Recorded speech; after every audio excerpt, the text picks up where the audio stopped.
Hi ಎಲ್ರಿಗೂ ನಮಸ್ಕಾರ. ಕೇವಲ 10 ನಿಮಿಷದಲ್ಲಿ ರುಚಿಯಾದ ಪುಳಿಯೋಗರೆನ ಹೇಗೆ ಮಾಡೋದು ಅಂತಂದೇಳಿ ಇವತ್ತಿನ ಈ ವಿಡಿಯೋದಲ್ಲಿ ತೋರಿಸ್ಕೊಡ್ತಾ ಇದ್ದೀನಿ. ಮಕ್ಕಳಿಗೆ ಲಂಚ್ ಬಾಕ್ಸಿಗೆ ಅಂತಂದೇಳಿ ತುಂಬ ಬೇಗ ಮಾಡಿಕೊಡ್ಬೋದು. ಹಾಗಾದರೆ ಈ ಪುಳಿಯೋಗರೆ ಮಾಡೋದಕ್ಕೆ ಏನೇನೆಲ್ಲ ಇಂಗ್ರೀಡಿಯೆಂಟ್ಸ್ ಬೇಕು, ಹೇಗೆ ಮಾಡೋದು ಅಂತಂದೇಳಿ ನೋಡ್ಕೊಂಬಂದ್ಬಿಡೋಣ. ನಾನೀಗ ಆಲ್ರೆಡಿ ಸ್ಟವ್ ಮೇಲೆ ಬಾಣಲಿ ಇಟ್ಟು ಅದು ಎಣ್ಣೆ ಬಿಸಿ ಆಗೋದಕ್ಕೆ ಇಟ್ಟಿದ್ದೆ. ಅದು ಬಿಸಿ ಆಗಿದೆ. ಈಗ ಸ್ವಲ್ಪ 1 ಸ್ಪೂನಷ್ಟು ಕಡಲೆಬೇಳೆ, 1 ಸ್ಪೂನಷ್ಟು ಉದ್ದಿನಬೇಳೆನ ಹಾಕಿ ಈ ರೀತಿ ಫ್ರೈ ಮಾಡ್ಕೊಳ್ತಾ ಇದ್ದೀನಿ. ಇದು ಸ್ವಲ್ಪ ಕಲರ್ ಚೇಂಜ್ ಆಗಲಿ. ಈ ರೀತಿ ಕಲರ್ ಚೇಂಜ್ ಆಗಿದ್ದಾದಮೇಲೆ ಸ್ವಲ್ಪ ಹುರಿಗಡಲೆನೂ ಸಮೇತ ಇದಕ್ಕೆ ಸೇರಿಸ್ಕೊತಾ ಇದ್ದೀನಿ. ಹುರಿಗಡಲೆನೂ ಅಷ್ಟೇ ಸ್ವಲ್ಪ ಅದು ಗರಿ ಗರಿ ಆಗೋವರೆಗೂ ನಾವು ಫ್ರೈ ಮಾಡ್ಕೋಬೇಕು. 1 ಚಿಟಿಕೆಯಷ್ಟು ಸಾಸಿವೆ, 1 ಚಿಟಿಕೆಯಷ್ಟು ಜೀರಿಗೆ ಎರಡನ್ನೂ ಸಮೇತ ಈ ರೀತಿ ಹಾಕ್ಕೊಂಡಿದ್ದಾದಮೇಲೆ ಇವಾಗ ಇದಕ್ಕೇನೆ 2 ಬ್ಯಾಡಗಿ ಮೆಣಸಿನ್ಕಾಯಿನ ಇದಕ್ಕೆ ಆ್ಯಡ್ ಮಾಡ್ತಾ ಇದ್ದೀನಿ. ಬ್ಯಾಡಗಿ ಮೆಣಸಿನ್ಕಾಯಿ ಹಾಕೋದ್ರಿಂದ ಟೇಸ್ಟ್ ಚೇಂಜ್ ಆಗುತ್ತೆ, ಚೆನ್ನಾಗಾಗುತ್ತೆ ಅಂತಂದೇಳಿ. ನಿಮಗೆ ಯಾವುದಾದ್ರೂ ಬೇರೆ ಮೆಣಸಿನ್ಕಾಯಿ ಇದ್ದರೆ ಅದನ್ನು ಸಮೇತ ನೀವು ಆ್ಯಡ್ ಮಾಡ್ಕೋಬೋದು. ಇಲ್ಲಿ ಅದು ಬಾಯ್ಲ್ ಆಗಿದೆ ಅನಿಸುತ್ತೆ. ಈಗ 1 ಈರುಳ್ಳಿ ಈ ರೀತಿ ಉದ್ದ ಕಟ್ ಮಾಡ್ಕೊಂಬಿಟ್ಟು ಅದಕ್ಕೆ ಸೇರಿಸ್ಕೊತಾ ಇದ್ದೀನಿ. ನೋಡಿ, ಇದು ಈರುಳ್ಳಿ ಬಂದುಬಿಟ್ಟು ಸ್ವಲ್ಪ ಡೀಪ್ ಫ್ರೈನೇ ಆಗಲಿ. ರುಚಿಗೆ ತಕ್ಕಷ್ಟು ಉಪ್ಪನ್ನು ಸಮೇತ ಸೇರಿಸ್ಕೊಂಡಿದ್ದೀನಿ. ಸ್ವಲ್ಪ ಫ್ರೈ ಆಗಲಿ.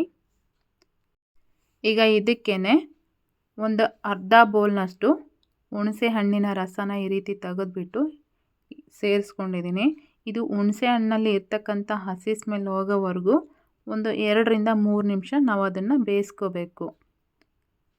ಕರಿಬೇವನ್ನು ಹಾಕ್ಕೊಂಡಿದ್ದೀನಿ, 1-2 ಹೆಸರುಗಳಷ್ಟು. ಕರಿಬೇವು ಹೀಗೆ ಹಾಕೋದ್ರಿಂದ ಏನಾಗುತ್ತೆ ಅಂತಂದರೆ ಕರಿಬೇವು ತುಂಬ ರಫ್ ಆಗಲ್ಲ, ಹಾರ್ಡ್ ಆಗಲ್ಲ. ಅದಕ್ಕೋಸ್ಕರ ನಾನಿಲ್ಲಿ ಅಯ್ಯಂಗಾರ್ ಪುಳಿಯೋಗರೆ ಪೌಡರನ್ನು ಯೂಸ್ ಮಾಡ್ತಾ ಇದ್ದೀನಿ. ನಿಮಗೆ ಬೇಕು ಅಂತಂದರೆ MTR ಆಗಿರ್ಬೋದು, ಯಾವುದಾದ್ರೂ ನೀವು ಇಲ್ಲಿ ಹಾಕ್ಕೋಬೋದು. ಬಟ್ ಈ ಪೌಡರ್ ಹಾಕಿದ್ದಾದಮೇಲೆ ಸ್ಟವ್ ಆಫ್ ಮಾಡಿಬಿಡ್ಬೇಕು. ಈ ರೀತಿ ಆಗಿದೆ ನೋಡಿ ಗೊಜ್ಜು ಬಂದುಬಿಟ್ಟು. ಈಗ ಇದಕ್ಕೆ ಸ್ವಲ್ಪ ರೈಸನ್ನು ಸೇರಿಸ್ಕೊತಾ ಇದ್ದೀನಿ.